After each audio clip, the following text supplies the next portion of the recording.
Good morning. Today we are going to talk about the Tudors. They were an extraordinary family of kings and queens. And we are going to talk about Henry VIII, one of these famous kings. What about his life?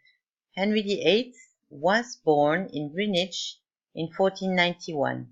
He wasn't born in Scotland. He died in 1547 in his bed. He didn't die on the battlefield.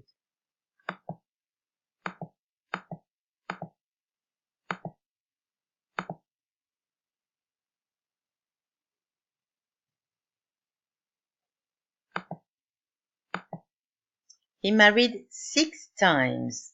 He had 6 wives, but his queens did not live long.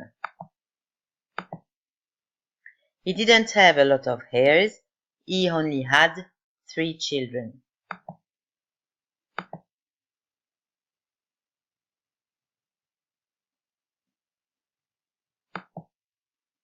Donc si maintenant je veux récapituler, je peux dire que le verbe être en anglais au passé donne was pour les personnes I, he et she et were pour les autres personnes you, we et they. La forme négative se fera en wasn't ou weren't. La forme interrogative se fera en was he ou were they. Comme par exemple si je dis he was born in England, he was not born in Scotland. They were English, they weren't Scottish.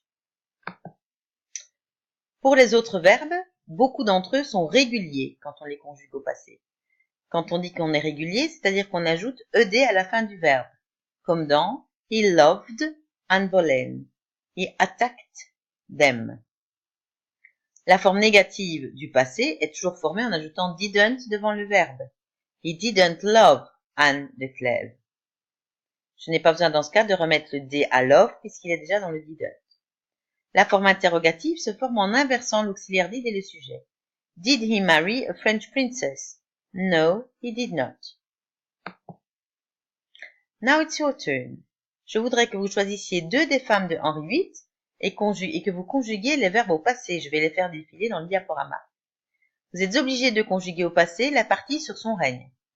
Et vous faites cela sur la feuille d'exercice que je vous ai donnée en classe. Voici le diaporama.